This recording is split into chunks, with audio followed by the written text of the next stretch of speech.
Hello everyone, kitchen for অলে আপনাদের সবাইকে স্বাগত। আজকে আমি আপনাদের জন্য নিয়ে চলে এলাম পালক চিংড়ির রেসিপি। পালক চিংড়ি কখনো এই স্টাইলে খেয়েছেন কি? যদি খেয়ে না থাকেন, যারা চিংড়ি মাছ খেতে ভীষণ পছন্দ করেন তারা এই রেসিপিটি অবশ্যই একবার ট্রাই করেই দেখবেন। ভীষণ ভালো লাগে এইভাবে পালক চিংড়ি খেতে। চটপট দেখে নিন রেসিপিটি। প্রথমেই আমি দিয়ে দিলাম ফ্রাই প্যানে পরিমাণ মতন সর্ষের তেলেই আমি আজকের পালক চিংড়ির রেসিপিটি করব। তাই সর্ষের তেল দিয়ে এইরকম বড় বড় সাইজের গলদা চিংড়ি নুন হলুদ মেখে নিয়েছি। এবার চিংড়ি মাছগুলো খুব সামান্য একটু ভেজে লালচে লালচে করে ভেজে নিতে হবে। চিংড়ি মাছ তেলে দিলে দেখবেন একটা ভীষণ সুন্দর গন্ধ বেরোয়, তাতেই মনে হয় আধা ভাত খাওয়া হয়ে গেল। সত্যি যাদের চিংড়ি মাছ আমার মতন ভীষণ ফেভারিট, তাদের কিন্তু চিংড়ি মাছের গন্ধেই পেট ভরে যায়। কি ঠিক বলেছি তো? তাই চিংড়ি মাছগুলো খুব হালকা একদম একটু লালচে লালচে করে ভেজে তুলে নিতে হবে। লালচে লালচে হয়ে গেছে, এবার চিংড়ি মাছগুলো আস্তে আস্তে একে একে তুলে নিই। এই রান্নার জন্য কিন্তু মাছটাকে খুব হালকা ভাজতে হবে, একদমই বেশি ভাজলে চলবে না। প্রত্যেকটি মাছ তুলে দিয়ে এবারে সেই তেলের মধ্যেই সর্ষের তেল, মাছ ভাজার তেলেই দিয়ে দিচ্ছি একটি শুকনো লঙ্কা, দুটো তেজপাতা আর সামান্য কালো জিরে ফোড়ন। এবার ফোড়নগুলো খুব ভালো মতন একটু হালকা নেড়ে নিই। নেড়ে দিয়ে এবার তাতে দিয়ে দিচ্ছি এক বাটি কুচনো পেঁয়াজ আর তাতে কয়েকটি রসুনের কোয়া দিয়ে খুব ভালোভাবে তেলের মধ্যে একটু লালচে লালচে করে পেঁয়াজগুলো ভেজে নিতে হবে।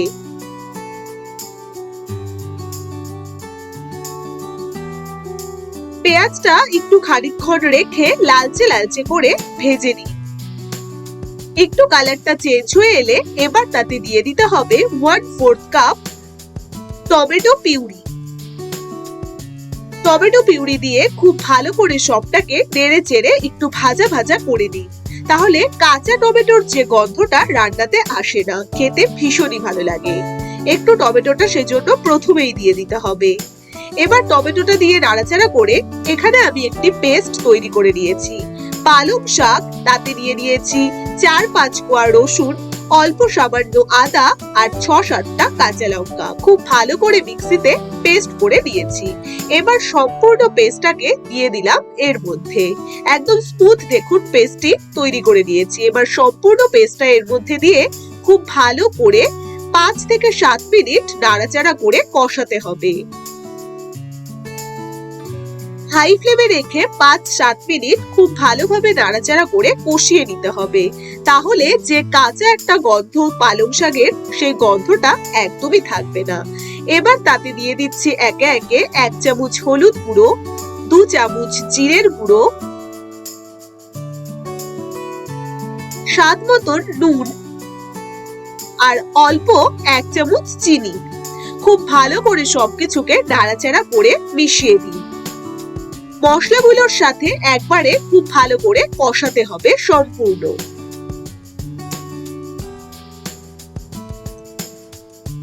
5 থেকে 7 মিনিট আবারও খুব ভালো করে মশলাগুলোকে সবকিছুর সাথে মিশিয়ে নিই। এবার তাতে সেই পেস্টের জল ধুয়ে আমি তাতে দিয়ে দিলাম। সেই বাটাটি যে বেটেছিলাম সেই মিক্সিটা ধুয়ে আমি সেখানে জল দিয়ে দিলাম 1 গ্লাস। দিয়ে খুব ভালো করে সবকিছুকে মিশিয়ে একদম সবটার সাথে মিশিয়ে নিন। এইসব রান্না একটু গ্রেভি গ্রেভি হয়, একদমই ঝোল থাকে না, তাই একটু গ্রেভি গ্রেভি টেস্ট হয় আর খেতে কিন্তু ভীষণ ভালো লাগে। এবার সম্পূর্ণটা দেখুন একদমই মিশে গেছে। সম্পূর্ণটা খুব ভালোভাবে মিশে এলে একটু হালকা যখন ফুটতে থাকবে, কিছুক্ষণ বাদে দেখুন বেশ একটা তেল ছাড়তে শুরু করেছে। এবার তাতে উপর দিয়ে দিয়ে দিন বেশ কতগুলো চেরা কাঁচা লঙ্কা আর একটি বাটিতে আমি 3 চামচ টক দই দিয়ে খুব ভালো করে ফেটিয়ে এবার রান্নার উপরে সবটা দিয়ে দিই। এবারে সবটাকে খুব ভালো করে নাড়াচাড়া করে মেশাতে থাকুন। খানিকক্ষণ খুব ভালো করে মিশিয়ে নিলে একদম দইটা মিশে যাবে সবকিছুর সাথে। এখন এই মুহূর্তে যে গন্ধটা বেরোয় সত্যি অসাধারণ। এখন সব ভেজে রাখা মাছগুলো দিয়ে দিই। এবার মাছগুলো এপিট ওপিট উল্টে একটু মশলার গায়ে গায়ে লাগিয়ে রাখুন।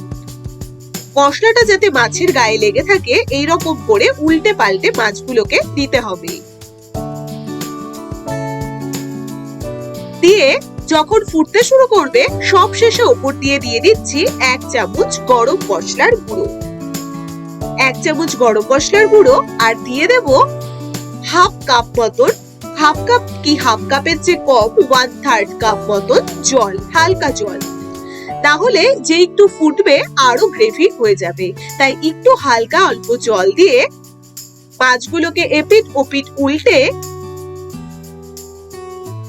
লাস্টে আপনারা যখন দেবেন জলটা একটু হালকা গরম জল দেওয়ার চেষ্টা করবেন। এবার তাতে দিয়ে দিচ্ছি 1 চামচ ঘি, দিয়ে ঢাকা দিয়ে রাখতে হবে 3 থেকে 4 মিনিট।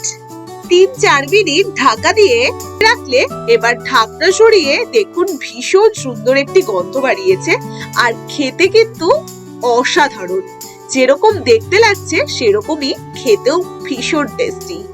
যারা আমার মতন চিংড়ি মাছ খেতে ভীষণ ভালোবাসো তারা এই রেসিপিটি অবশ্যই একবার বাড়িতে করে আমাকে অবশ্যই জানাবেন। আর দেরি না করে এবার গরম গরম ভাতের সাথে সুন্দর করে সাজিয়ে পরিবেশন করুন পালক চিংড়ির রেসিপি। জিভে জল আনা আজকের এই পালক চিংড়ির রেসিপিটি আশা করি আপনাদেরও ভীষণ ভালো লেগেছে। তাহলে আর দেরি না করে ঝটপট আপনারাও বানিয়ে নিন আপনাদের যে কোনো স্পেশাল দিনে। এরকমই আরো অনেক নতুন নতুন রেসিপি জানতে হলে আমার চ্যানেলটিকে সাবস্ক্রাইব, লাইক, শেয়ার করতে ভুলবেন না।